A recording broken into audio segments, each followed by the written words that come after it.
Hello and welcome back to the Mitch692 channel. This is Pro and Noob, where I'm the pro this time, and spoiler alert, it's about Star Wars now. I don't know what I expected. I don't know what I expected. I should have expected that. I wasn't. I blamed not seeing sunlight for like 2 weeks straight. No. So the funny little behind the scenes bit, this episode has been about a month in the recording. We kept trying to do it. Work kept coming up. We were about to sit down. I had just done like a quick little like refresher on what we're going to talk about today in our episode 0 about Genndy Tartakovsky's Star Wars Clone Wars. And then right as we were about to sit down about 2 weeks ago, a massive thunderstorm was cutting a path through Pittsburgh. And there was Democrats in their weather machines. Yeah, those damn Democrats in their weather machines. There was a tornado warning in Pittsburgh. So we were like, okay, we're going to sit this out. And we kept like intermittently losing power. Like we didn't lose power like for a considerable amount of time, but it was just enough for like the whole house went black and then it came back. And then the Wi-Fi was out and then went black and it came out. And we just kept losing Wi-Fi for like a good 30 minutes. And I was like, Mitch, go to bed. Fuck it. Yeah, pretty much. It's also funny because I was having power stuff as well. Not long. It was around the same time. It's just happening on. No. Yeah, and then obviously last week at time of record was Thanksgiving here in the States, which meant that for me, as somebody who does retail in their day job in a management position, meant I was a part of getting our store ready for Black Friday. Which on top of that included a visit from a lot of suits from corporate out of nowhere. So it was a very busy week for me last week. So it was not much of an option, but I ended up with 2 days off in a row this week. And we are here again, as I put this lightsaber here last week to prepare for that bit. It's time, baby. It's not red. I got something in my eye. Well, given the topic of conversation, I had to use the Skywalker saber. Use my board. Yeah, that's fair. Yeah. This lightsaber held by Hayden Christensen. Oh. And for those of you who watch everything over at the Nerd Academy podcast, our 25th anniversary of the Phantom Menace episode, that clip of the choir Spencer and I were in high school, where I fought the one teacher to duel the face. That lightsaber was also used in that. Jared's lightsaber lore. Yes. It's deeper than some of the movies lore, I'll tell you. From time to time. Better than some of the movies lore as well. Hey. Look, I know. I was going to say it's my time to poke the bear. That's just every time, right? So I have now more of a duty to do it. Listen, I have nothing but love and respect and admiration for Armin. I will say this: I had to quote the late great rapper Drake, late because he died this year. I was about to say, Twitter fingers almost turned into trigger fingers. Whenever Armin had like a snide comment about Hayden in the prequels, and I was like, hey, bad take. We've grown past this discourse. And Armin was just like, you will defend anything Star Wars, so I don't want to hear it. And I was like, ooh, that was below the belt. Is it though? You are the person that within 30 minutes of me making a comment about Andor, absolutely. No, it's not that I will. It's not that I will defend anything Star Wars. It's not that I will defend anything Star Wars. It's that after so many years of being subjected, mostly against my will, to shitty conversations about Star Wars, that I refuse to let it happen in a space that I am in. I refuse to allow bad Star Wars discourse to take root if I am in the room. And that might be that's my toxic trait. That's my toxic trait, is that I will impose. Well, the first step to getting past. I will impose a very like collegiate level Star Wars discussion on anybody if you let me. If it's not, I am here to spread the Force Center style gospel. So help me God. But all of that, we're going to have fun with this one, I tell you. Yeah, it's going to be. If this comes in even slightly below the bar that people have built this up to be over the years for me, it's going to be hell, I tell you.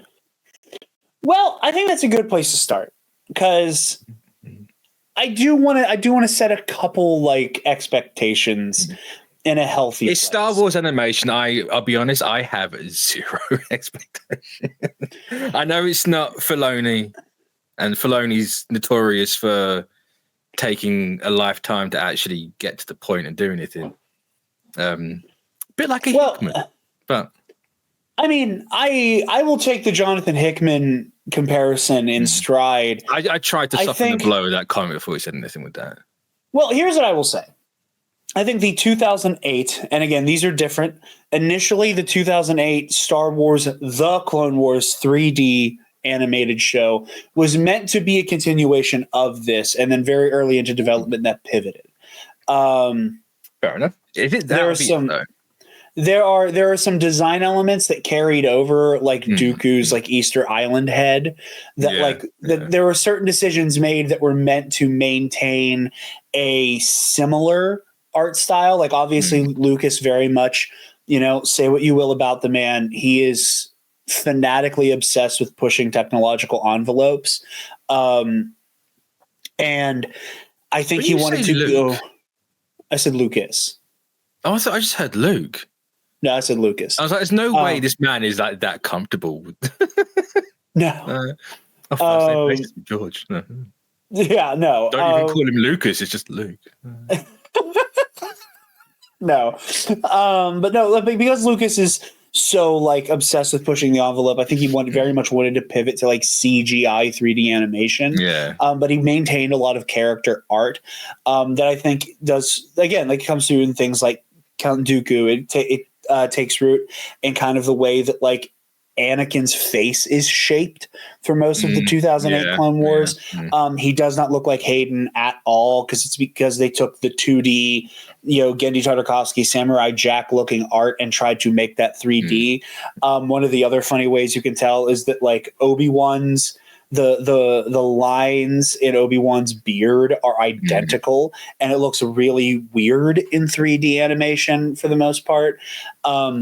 Now, obviously, as time has gone on, you go back, and, shouts out Nerd Academy Podcast. We just did a big episode talking about how my girlfriend just finished The Clone Wars, the 2008 show. It's a good episode as well. Thank you very much. It was a long one, but I take pride in the fact that most of our really long episodes tend to be really good and justify that runtime. So I did have to laugh at Spencer's. You're talking about art style because Taylor was saying about it doesn't like 3D. And I'm fully on Taylor's side on this one. And like Spencer's like, he brought up about like how the art style for anime is really like a wall for him to get past. And it's like, not to dog on him, Mac. I don't know him and he's not here. It's like, if you said that about Western cartoons, people would laugh at you, right? Western cartoons do not have the same art style. No. I think that for him, I think it's less the art style and more the visual language. I mean, that's fair. And I think that, and I say that, the whole point of the show is I'm the noob.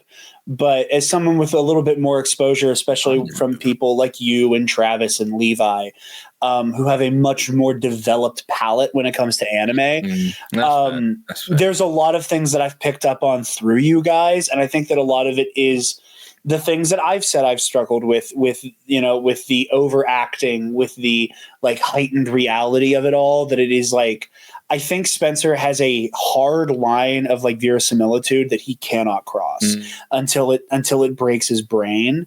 And I think that a lot of like the exaggerated nature of anime does that for him. Which is funny because cartoons are exaggerated, right? Like nothing, even Clone Wars, like being the ugly 3D muddy mess that it is in the art style department. Sure. But I can see where he is able to find his anchor there still. I can see. I just you can tell. I also think, and this isn't, and this isn't something I like saying, like speaking on Spencer's behalf. I think part of it is also that like his primary initial exposure to anime, much like me going all the way back to episode 0 of this show for Evangelion, was through like wildly out of context shit at cons. Yeah, and just having no frame of reference for what the fuck is going on. That's fair. And I think that I had an easier time getting that bad taste out of my mouth than he did. That's totally fair. Again, but not dogging the guy. So yeah. No, we're cool. But all of that to say, so that was like kind of like the genesis for this show. Was that this was meant to be, or the 2D or 3D. The Clone Wars 2008 was meant to be a continuation. You can see it in some of the art. But it very much became its own thing. With regards to the Jonathan Hickman kind of backhanded compliment. I think that what a lot of people need to remember about the 2008 Clone Wars show was that in its early days, it was meant to be an adventure of the week anthology series. I mean, occasionally have overarching like stories that would carry across multiple episodes. And I think that when people go, oh, like Clone Wars didn't get good until X point, I think a lot of that is to do with Clone Wars changed its mind as to what it wanted to be at this point. And then you hit a run where it's almost every single story told is a multi-episode arc. Where you hit season 3 and now I'd say season 3 you can really feel just that, and we're doing this now. Right. Yeah, you hit season 3 and now it's Mortis and now it's Maul and now it's the Night Sisters and the box arc. Like we just hit this like boom, boom, boom, boom, boom, boom, boom, where the show is built around arcs. And then you look at future Star Wars animation. Rebels obviously has a controversial art style to it. I can go either. Rebels is different. There's a big difference between Rebels and the Clone Wars. A lot of Rebels leans on that Ralph McQuarrie concept art. Ralph McQuarrie, for those of you who are not Star Wars lowborns, he was the concept artist who basically created the visual language of Star Wars from George Lucas's script. Like he took what was on the paper and he made it live. And a lot of visual ideas that began in McQuarrie's art either immediately dominated the screen or would later be reused to bring the franchise to life. In different ways down the road, like namely with Rebels. And again, I think that as the animation department at Lucasfilm has evolved and grown, I think it has started more and more to focus on like a serialized form of storytelling that is much less decentralized and less adventure of the week. I think the Bad Batch, I know you didn't finish it. I do think you should give it another shot for the back 2 seasons. I think you'd like it very much. How many are there? Was it 4? It's 3. It's 3 seasons. Yeah, you hung it up after season 1. And I was not finish season 1.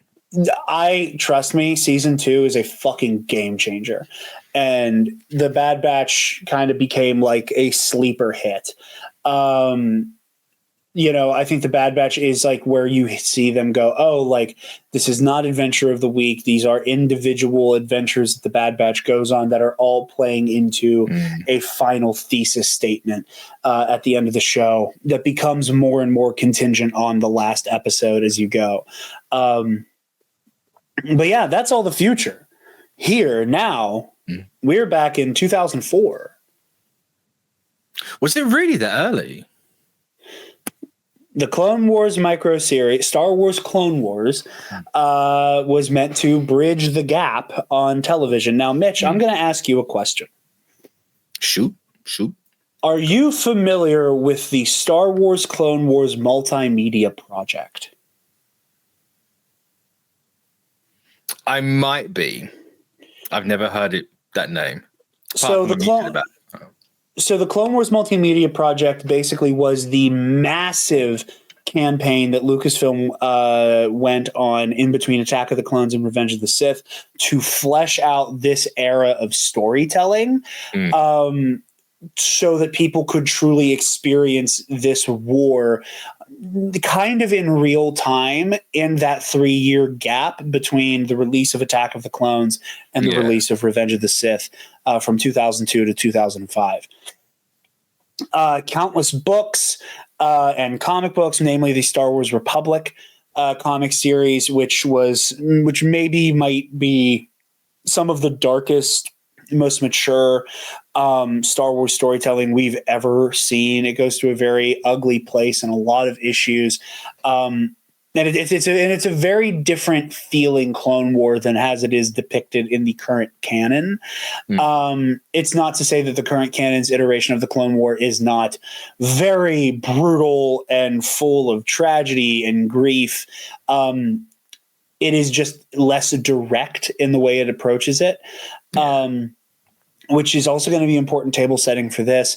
Obviously, there was a number of video games that came out in this time. There was the game I'm currently replaying on PlayStation Plus, Star Wars: The Clone Wars, which for some reason is a game fully dedicated to tank combat. There's a handful of levels where you get out and swing a lightsaber. Interesting. And it is janky as hell because you're controlling a Jedi with tank controls. A Star Wars game being janky. I'm stunned. I'm Shut absolutely up. stunned. Shut the fuck up. It's just big 2024, and the last one was janky as fuck. Oh, God. Yeah. Welcome to the Dr. Manhattan meme. It's 2003, and the Obi-Wan game has come out, and it's janky as shit. There's a nervous system in the kitchen. There's It's my favorite part of that entire thing. There's a nervous. It's November 6th. There's a nervous system in the kitchen. But the Clone Wars Multimedia project, and this was kind of its flagship effort. While all the other storytelling was happening mostly in novels and in comic books, and some games, like I said, there was the Clone Wars game. There is the fan favorite Star Wars Republic Commando that people fawn over. There are games and books and comics that are part of this that technically are post Revenge of the Sith and are not part of the Clone Wars multimedia project. Is the Clone Wars game the one with just to jump in there, it's not like the original Xbox. Yes. Yeah, I think I played that one. Yeah, I just got to the end of the game. I haven't played the final level, but I'm there.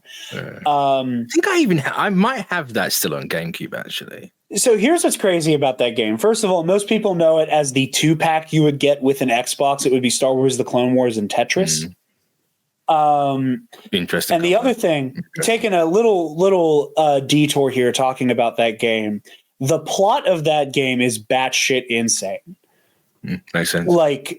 Like more than the average Star Wars story, having like an earth-shattering development in what is basically disposable tie-in material. Yeah. Like I shit you not, the whole thrust of this game is that Count Dooku is on the precipice of getting his hands on a weapon called the Force Harvester, that basically functions as a super weapon that does what Darth Nihilus does in the Knights of the Old Republic 2 game, but on a planetary scale. At the very beginning of the Clone Wars. Classic. Which I think is funny because you flash forward to the 2008 The Clone Wars, and it's a very different weapon, but it's still, we're at the very beginning of the war, and the Separatist Alliance has a weapon that, if it is allowed to remain active, will end the war within a year. In the Malevolence, with its giant ion cannon that could just scuttle entire fleets with one discharge. What? Malevolence. Yeah. Just a massive capital ship with a huge ion cannon on it. Shut off entire fleets. It's the arc where we meet Plo Koon for the first time in the 2008 3D Clone Wars. But yeah, no, that game is buck wild, and its decision to tell this story that has a lot to do with like the Jedi's relationship with the Force. And it, like the way the Force is inherently thrown out of balance by the very act of them participating in a war. The fact that you do not experience any of this story as a Jedi with both of your feet on the ground, but behind the wheel of a tank or a walker or an LAAT gunship is certainly a choice. That would be down to budget. What's quick? How do we get it out now? Well, it's funny, though, because the Pandemic Studios worked on the Clone Wars game, which would then obviously, as many people know, go on to then work on the iconic first two original Battlefront games, both of which I believe Battlefront 1 is technically considered part of the Clone Wars Multimedia project, and Battlefront 2 2005 is not, because there is a very hard cutoff. Yeah. Even though a lot of this stuff is part of that lineage. Like there is the novel Star Wars Labyrinth of Evil, which is a one telling of the Battle of Coruscant, directly leading into Revenge of the Sith. And as we'll see in this show, Genndy Tartakovsky's Clone Wars has a very different direction it takes that story in. I believe it. Yeah. Back when we all like to pretend that the canon was cohesive and never had contradictions or anything like that. G canon. There were canon tiers for Star Wars back in the day, and it was so much fun. I think everything has canon tiers. They have unspoken canon tiers. Like there are very tertiary. There are for the most part a lot of unspoken tiers of canon across all like long running media. But the Star Wars canon tiers were a different beast. There were a lot of authors across the novels who took great pains to make everything fit. One of my favorite examples is in James Luceno's Darth Plagueis novel, which is just one of the best pieces of Star Wars literature of all time. There is a moment in that novel where the end of a book titled Darth Maul Shadowhunter that is retelling the ending of Darth Maul Shadowhunter from Darth Plagueis' perspective, while also working in several other characters of note from across the Legends continuity into that scene who just happen to be in the room. For anybody super familiar with Star Wars, what I'm about to say is going to sound like absolute gibberish to Mitch. In that scene, Joris Sabayoth is like in the room talking to Plagueis at the moment that Lorne Pavan runs in and is like, Senator Palpatine, oh, I'm so glad to see you. We're being chased by a crazy guy with a red lightsaber. Can you help us? Absolute fever dream. But yeah, Clone Wars Multimedia Project, this is kind of like the flagship thing. It aired in like 1 to 2 minute bursts on Cartoon Network. So I remember when this was coming out, I always thought I was missing bits. I can't remember how old I was when this came out, actually. I could never wrap my brain around why I'm missing it and why it's not the full thing. I'm like, no, shit's 20 minutes. Why am I getting like a tenth of that? And then I just never like bothered carry on watching it. So I misspoke earlier. 2003 is when this started. End of 2003. So Attack of the Clones happens. A year later, this starts, and then we go from there. For anybody who would like to join us on this journey, who has not seen this or would like to revisit it, the show is on Disney Plus. It is part of what I believe they refer to as the Star Wars Vintage Collection, that has both volumes of Star Wars Clone Wars, as well as the Star Wars Droids animated movie, as well as the Ewok movies, all kind of bundled up over there. There's what's very funny is there is a character whose name is basically Kylo Ren in the Droids movie, which is very funny. But yeah, Mitch, what were you like? What was your relationship to Star Wars like at this time, 2003, like peak of the Clone Wars or the Clone Wars Multimedia Project, like? You know, we're going into what is supposed to be the end game for Star Wars. What are you up to as a Star Wars fan? I mean, I liked Star Wars, right? I was introduced to it, just to give context for everything. My uncle got me the VHSs. I can't remember if it was Christmas or a birthday or just on a whim. It's just like, hey. Do you remember which ones? Was it the Faces? No. I don't think. I think it might have been, actually.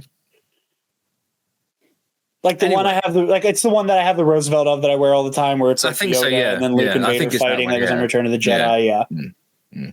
Though sad ending to that, I actually broke Empire Strikes Back. That's okay. And we took it to a VHS repair place, and then they went bust, and I never got that back. So I have no idea what the other two are. So they were lost. It's okay. The best movie in the original trilogy was intact. It's true. Yeah. Return of the Jedi Truthers. No. Return of the Jedi Truthers. I never understood people who hated that movie. Just like, why? It's a good movie. But anyway. I know. So that was that. Denis Villeneuve. This is the week of Denis Villeneuve being like, fuck Ewoks in 2024. The fandom menace doesn't change. It just stays the same. We're not going to lump Denis in with the fandom menace. We're not going to do that. I'm not that much of an opinion police officer. It's got more like hyperbolic as time's gone on. Hyperbole. But it's the same point, right? Anyway. Then when was Menace? Was that 99? 99. Yeah. I never actually I've never seen the prequels in the theaters. Really? Yeah, never saw them. It was always like the closest fucking cinema to me was like 30, 45 minutes away. It still is. Just expensive. Like just getting there at the time and getting back, and you know, it's. So how old were you at this time? Like end of the 90s, early 2000s? 05 is when Sith comes out. Well, when Menace came out, I must have been 10. Okay. So I was the ripe age for the prequels. You're what a friend of my show, Jerry the Cannon Junkie from the Bombad cast, calls the George Lucas sweet spot. Yeah. Of like 10 to 12 is what is like the prime time to fall in love with Star Wars. No, I loved it already, but the prequels did not work on me, and it's like I've very recently developed an affinity for Menace, but that's about it. Other two are dog water. I'm not going to go to bat for Attack of the Clones, but I welcome Revenge of the Sith slander these days. It's not even slander. I'm just speaking the truth now. Anyway, sorry. So I watched Menace when it came out on VHS. I was like, what the fuck am I watching? In those exact words as a 10-year-old. No. Actually, no, it would have been older than that because it took ages to come out on video. But then you get to the point where I kind of just fell out of Star Wars as a whole. I think if I hadn't have broken those movies, that would have fundamentally changed the course of my life growing up. But the fact that I broke that movie, Empire, and could never watch the full thing again properly on my own time, this wasn't a thing. And then I saw this was coming out and I was trying to watch it, but as I said earlier, like I just didn't realize they were only 2 minutes long or whatever it is. So I just never bothered to even try to keep up. And of course, at this point, I'm like finding Neon Genesis, I'm finding Cowboy Bebop, there's Gundam Wings on Toonami, all that sort of stuff. So I'm just dragged right away from it. Like I did watch all the Star Wars movies, but it was just never really the thing that I was into at the time. You know, I only even watched The Clone Wars when Siege of Mandalore was coming out. The only bit of Star Wars homework I've done. Or I did up until that point. That's my life as a Star Wars fan. I mean, up to today, I mean, I get the vibe from you that you're more invested in Star Wars than you were as a youngling. Mando did a lot for that. Yeah, it's funny. I never liked Boba Fett. I never got the reason why people like Boba Fett. It's like, oh, he looks cool. It's like, does he though? And I'm saying that to Taylor's might be within earshot of that. So I'm running a risk. But I'm a very. It's actually part of the reason why I never also kept up with this. I'm a very that aesthetic based person. Okay. And if you listen to like CBC or whatever, I've said it about this is a very controversial take that would completely invalidate me for a lot of people. It's part of the reason why I also never particularly liked the Batman animated series in the 90s. I could not gel with Bruce Timm's art style, and it just puts me right off. But I disagree with you. I 100% understand the calculus that got you there. Like that almost takes us all the way back to the conversation about like art style and how like Taylor's super reversed to 3D. Spencer's not really into Japanese art style, like all of that. Like that makes perfect sense to me. I am not shocked by that at all. No, I've got a very, it's not even particular taste in how things look. It's just, I always think it's quite broad, but that art style, this put me off a little bit. And the whole, I've said I don't like the 3D-ness of the Star Wars cartoons at the minute anyway. But like, it's just something has to click. Looking back is part of the reason why I'm pretty certain the neuro spicy stick hit me quite hard as a child. So no, it's not pressing that dopamine button. It's not working. No, I don't think any of it's bad. Especially the Batman series is fine. I haven't watched it in decades. It's fine. I just don't like the look of it. That's what it is. No, for sure. I get that. And that's exactly where I am here. Yeah, I mean, no, and I think it's interesting because, my parents are Gen X. My uncles are millennials. So like they were kind of my primary shepherds through Star Wars, like for me, like my dad tried to sit me down. I love telling the story. I haven't told this in forever. My dad sat me down to show me A New Hope for the first time, and I made him turn it off because it scared the hell out of me. Can relate. I'm your father scene terrified me as a kid. See, it wasn't that for me. It was like the Star Destroyer coming into view was so overwhelming for me. Oh wow! So that already put me on my back foot. 30 seconds, and then, dude, hold on. I made him turn that off so fast. So the Star Destroyer comes in, and that kind of overwhelms me. And then the firefight breaks out in that corridor on the Tantive V4. And then that's just like so overwhelming. And then Vader was my final. Nope, can't do it. Vader came in, and I was like, I don't know what I'm looking at. A lot of the appeal for kids is Vader and how he looks, right? So, he looks cool. But I get it. I completely get it. Yeah. So like that put me off. And then it was my mom who was like, honey, I think this is something you'd actually really like. Because at that time, like I was all about Star Wars and the Spider-Man rather, and the Justice League animated series. And like I think my mom understood on some level, like, it's not like my mom could like talk for hours the way like me or Scotty or even Alden could talk about like Joseph Campbell and the monomyth and the hero's journey and how like effective that was for me as a storytelling mechanic. But I think on some level she went like, you gravitate towards these stories of like triumph in the darkest of times and like rising to the occasion. And as a little one, she was like, I think you will really like this. I was like, get you off the Marvel slap in the 90s. I was like, okay, let's try again. And then, now here we are. And my mom regrets it every day of her life. But I'm not surprised with how you turned out. Yeah, I can't blame her. Yeah. But no, I mean, it's everybody's journey with this stuff is different. I think the 2D Clone Wars show is a very interesting benchmark for a lot of people's Star Wars fandom. Because I think there's a lot of people who, grew up in a certain time of Star Wars fandom. Like I said, like I was this Zillennial who was 1 year old. I'm in that weird like age range where like I skew more Z, but I kind of am on the cutoff. Where like, and I had my dad and my uncles kind of doing their kind of, a little bit of grumpy, like, there's 6 movies, but only 3 of them are good. And one of them's kind of okay, but whatever. Where for me, like this wrong, but don't have time for it. But like, I think the nature of how this was coming out, kind of made it difficult for kids to keep up with. Like, I don't think kids are good at appointment television. For me as I a think kid, kids like, are. I disagree with that entirely because you have Saturday morning cartoons.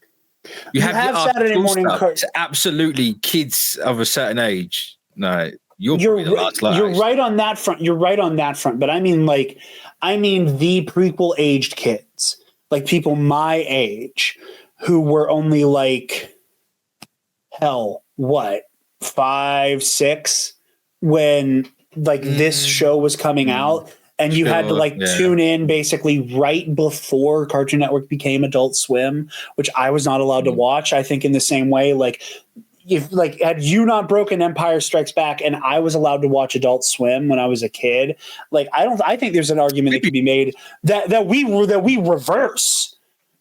That I latch on to a lot of the anime stuff and you fall in love with Star Wars way harder. Like there's arguments can be that the tables are switched here. But I do not see that reality. FYI, I'm quite happy. I don't want that reality either. No, I need to. No. I need to be the Star Wars snob forever and always. We'll see Weeby Jarod eventually, but that's the journey that. Yes, that's the point of this show. No. But yeah, no. So it's. I think it was hard for people my age to keep up with at the time. Again, that's like fair. It's these bite-sized chunks. It's hard to keep up with when it's airing. Saturday morning cartoons. Yes, that's always been like an institution for as long as I've been alive. But that was always just kind of you wake up at around 8 a.m. and you put on your channel of choice, and then you just kind of get hit with this barrage of programming, and then eventually you go play outside or you play on your Game Boy or whatever. Where as opposed to like, okay, at 8:27 p.m. on Wednesday, I will get 2.5 minutes of the Battle of Mon Calamari. And then a week from now, I need to come back for the rest of the Battle of Mon Calamari. Like that, I think is really difficult. It being a week apart is crazy. I don't actually remember what the release it's gotta be sequencing was. No way this was weekly. 2 minutes a week. What the fuck? Right. Ironically, we do really well today. This is like built for TikTok. Yeah. I imagine that was, there's a certain other social media app trying to push their own animated series, like Lucasfilm. Just redo this or do another one. Okay, so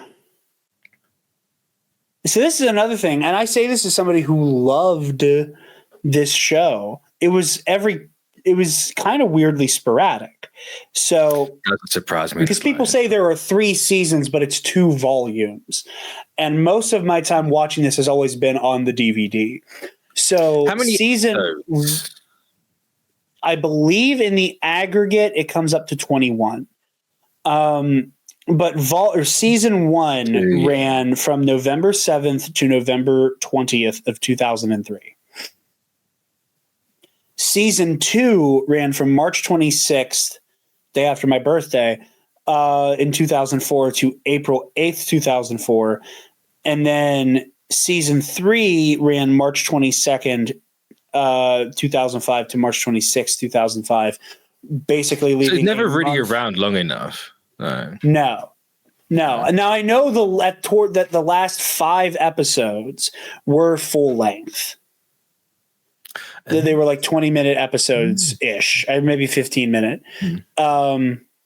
15's about the shorter. Yeah, I'm looking. I'm trying to get the actual time. So season 1 in 2003, the first season consisted of 10 episodes lasting 3 minutes each, along with the second season.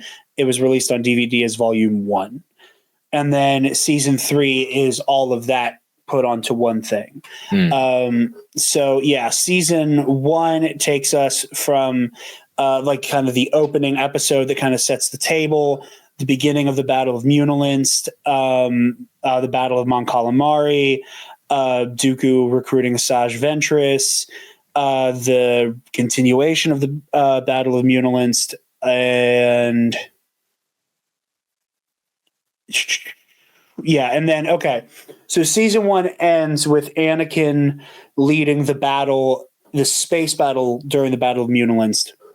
And then season 2 picks up with Anakin pursuing Asajj Ventress to Yavin 4 to confront her, followed by Mace Windu and the Battle of Dantooine, which goes on for a while. And then we get the Ilum arc where Yoda and Padme rescue Luminara Unduli and Barriss Offee on Ilum.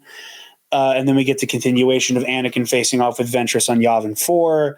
And then season 3 comes around and it is just boom, boom, boom, boom, boom, boom, boom, with like a full length season daily. I would say look at all these words, but I'm not going to remember, I tell you. Yeah, I mean, it's just the battles that are like the planets basically that we'll go to. And then these ones were 12 minutes each was the back chunk of season, the final chunk that ended on my birthday. I forgot about that. In 2005. So it ends about a month to go before Revenge of the Sith picked up. That's a weird release schedule. Oh, yeah. Oh, yeah. The end of Clone Wars, they were doing like what if release shit where it feels like you're on crack. No. But yeah. I expect some crazy stuff from this show, to be honest. So that was the other thing I kind of wanted to hit before, and we kind of got into like the conversation about our relationship with fandom and stuff. There were a lot of cool. This show is built on moments. This show is built on moments. It's built only on last action, right? So yeah, I get it. Yeah, it's built on moments and it's built on action. You get really fun glimpses into character development. Like for example, I won't spoil any specifics, but like, we get our, obligatory moment where Anakin is clearly tapping into the power of the dark side and is kind of starting to lose control. I look forward to seeing if you catch it. It's at the beginning of volume 2. There was a moment that I remember as a kid going, is this a mistake? Interesting. And then later material going, no, it wasn't a mistake. It was a very, very poignant character beat that is left completely unspoken in the show. That I think you will be interested by. That's if I didn't spot it. Yeah, don't worry, I'll point it out. Well, I said we'll go anyway when we get to it. But yeah, one other thing I want to hit at the end here is that we have a lot of people who will become Star Wars mainstays in terms of voice acting across the franchise. Ooh. So this is one of the first times we hear James Arnold Taylor as Obi-Wan Kenobi, who will then play Obi-Wan in Battlefront 2, in the Revenge of the Sith game, and then eventually will be the animated voice of Obi-Wan Kenobi in perpetuity. T.C. Carson, I believe, also plays Mace Windu in The Clone Wars. Anthony Daniels reprises his role as C-3PO. Corey Burton plays Count Dooku here, and then will again for in perpetuity, especially after the loss of Sir Christopher Lee, play Dooku in animation for the rest of forever. We have of Avatar: The Last Airbender fame, I believe. Yeah, I was right. We have Grey Delisle, that most people would know as Azula from Avatar: The Last Airbender. You mean the best character in Last Airbender? Yeah, she's one of them. That's a hot take. She plays Asajj Ventress here. Is she also Ventress in Clone Wars? The Clone Wars? No, it is. I can't remember her name. Hold on. Nika Futterman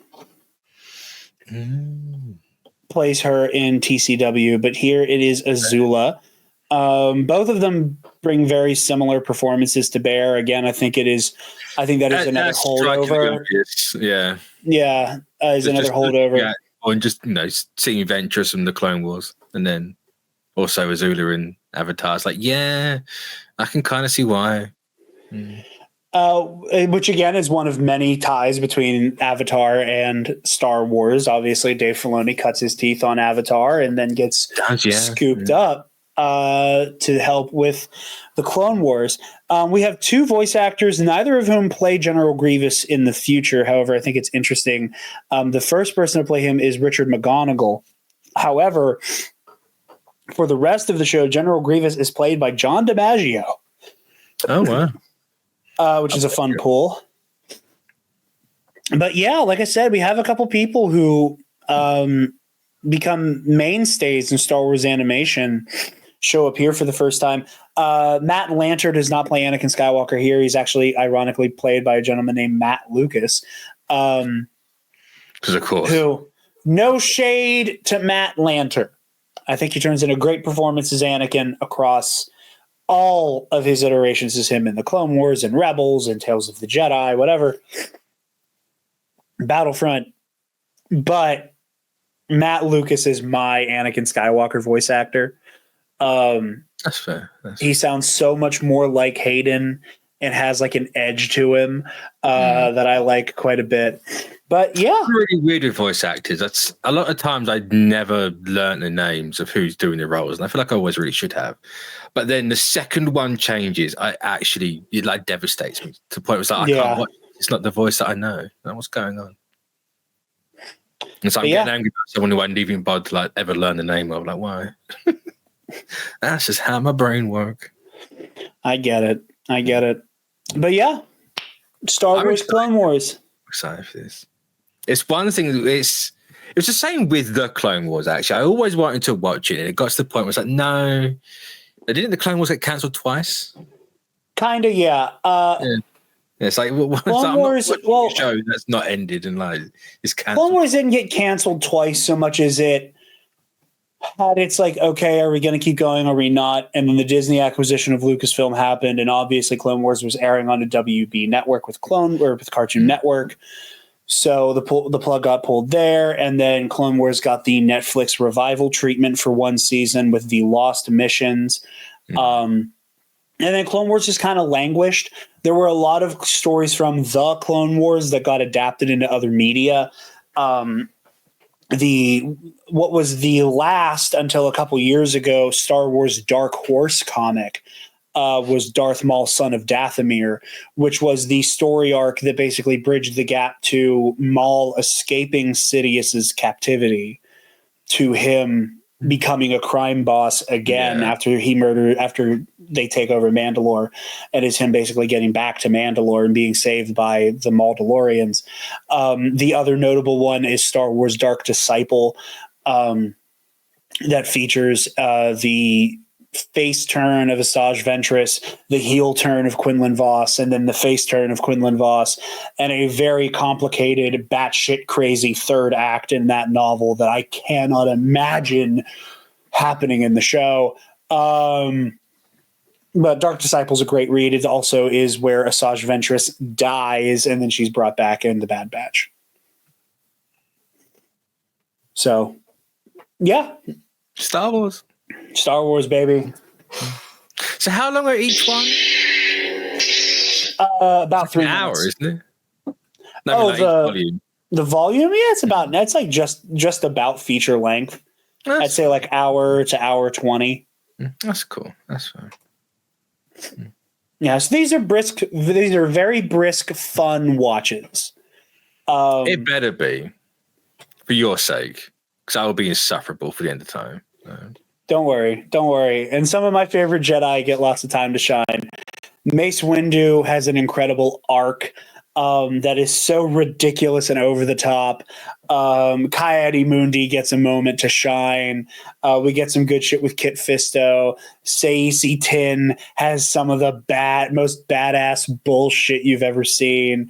One of the few Jedi that people have always loved is one of the few ones who don't get a lot of screen time here, and it's Plo Koon. Oh, that's unfortunate. Yeah, Plo Koon gets no moments in this, but obviously so much of the Clone Wars is dedicated to Plo that it breaks even. But it's either he's too good for this, or they don't like him enough to give him like an actual art style. I think it was Dave Filoni is as attached to Plo Koon as I am to Mace Windu. It's his fault. Let's be honest. If it's animated, it's Filoni's fault. We need to have better conversations about Star Wars, guys. No, because then I don't get to do this. You can't take that away from me. It's the one joy I'm getting from Star Wars at the minute. I leave me alone.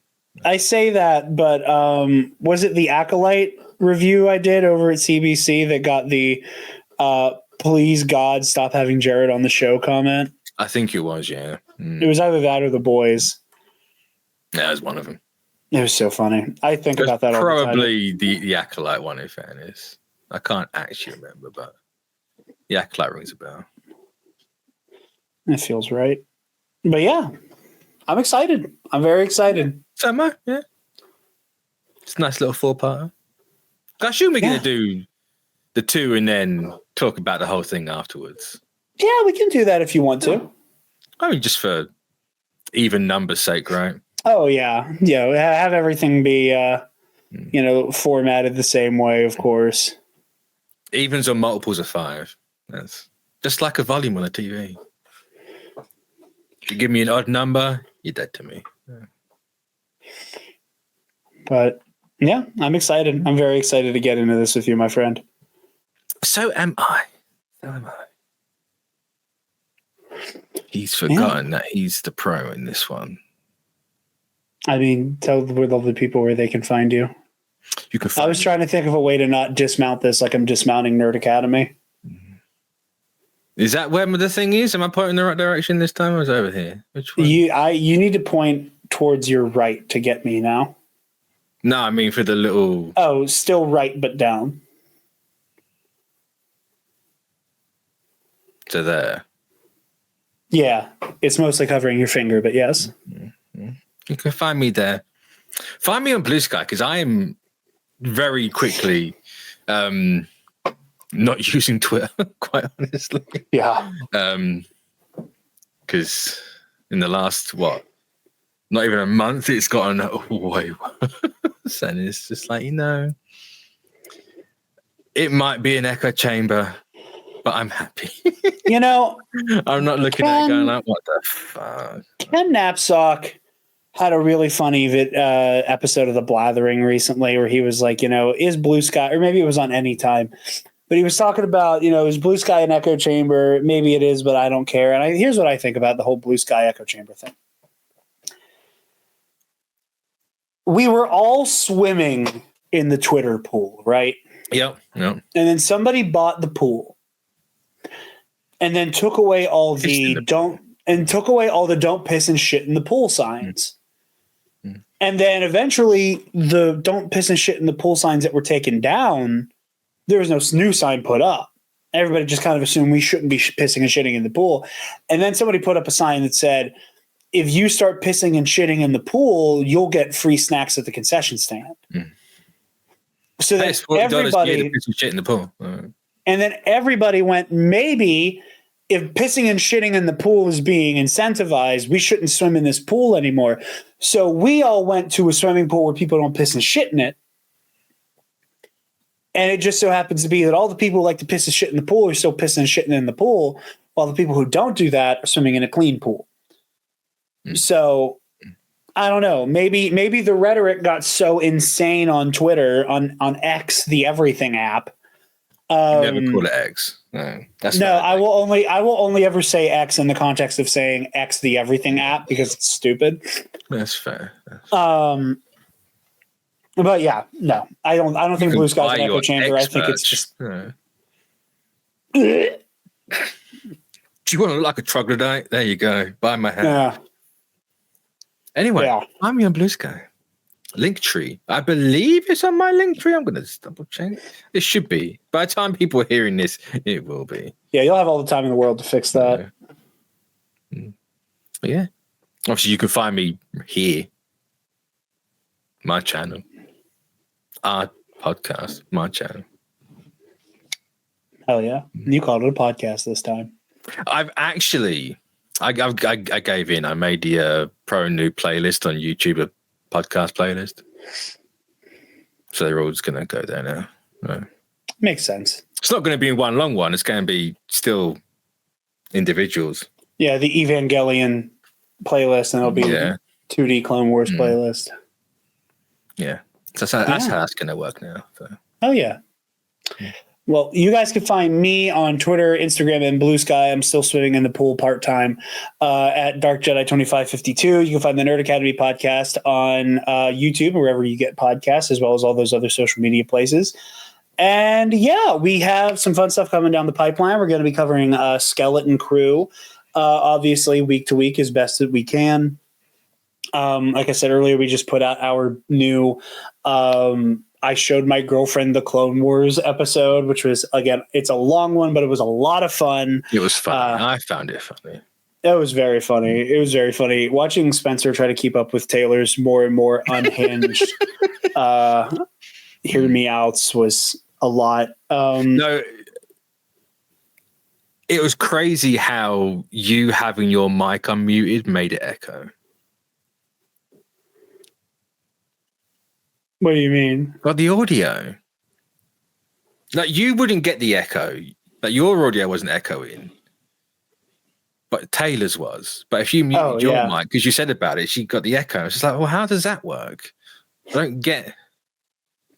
Because she was like right there. Like past that but if wall. one mic's getting the echo, the other mic should get the echoes. What I'm trying to say. I didn't understand how that quite worked out. It's just like... I guess I'm just that loud. But yeah, that was a lot of fun. And then we're also going to be having a very fun another Knights of the Nerd Republic holiday special this year. Last year was watching the Star Wars holiday special and kind of doing like a full conversation about that iconic piece of insane art. And no, it has too much personality to be slop. Just because it's bad doesn't make it slop. And this year, a friend of the show, current Epic Confrontation singles champion of the world, Alden Diaz, he's going to be coming on the show. We're going to be having a conversation about why the Obi-Wan Kenobi show is a Star Wars Christmas story, which I'm very, very excited for. You nerds just say fucking anything, don't you? Oh, shut up. When it comes to Star Wars, you just say absolutely fucking anything. You want to get your get back for Lowborn so bad. No, because here's the thing. I adored the Lowborn bit. So it's not getting my own back in the slightest. I've always been like this with you lot. Was mainly you. But calling that a Christmas special is a take, to say the least. It's about why the themes of the show lend themselves to Christmas stories, like It's a Wonderful Life and Christmas Carol and even Hook, which I rewatched recently, which is also a Christmas movie. I haven't seen Hook in 8 years, so I can't comment on that one. Takes place at Christmas time. But yeah, so you can check me out over there at the Nerd Academy Podcast, YouTube, and wherever you get your shows. So yeah, with that, thank you guys so much for joining. And you can't say it, Jarod. I know. You can't say it. I'm upset about it. I'm not, because you know what I get to say now for this season? Oh, here we go. Go. May the Force be with you always. Oh, of course it is. Yeah.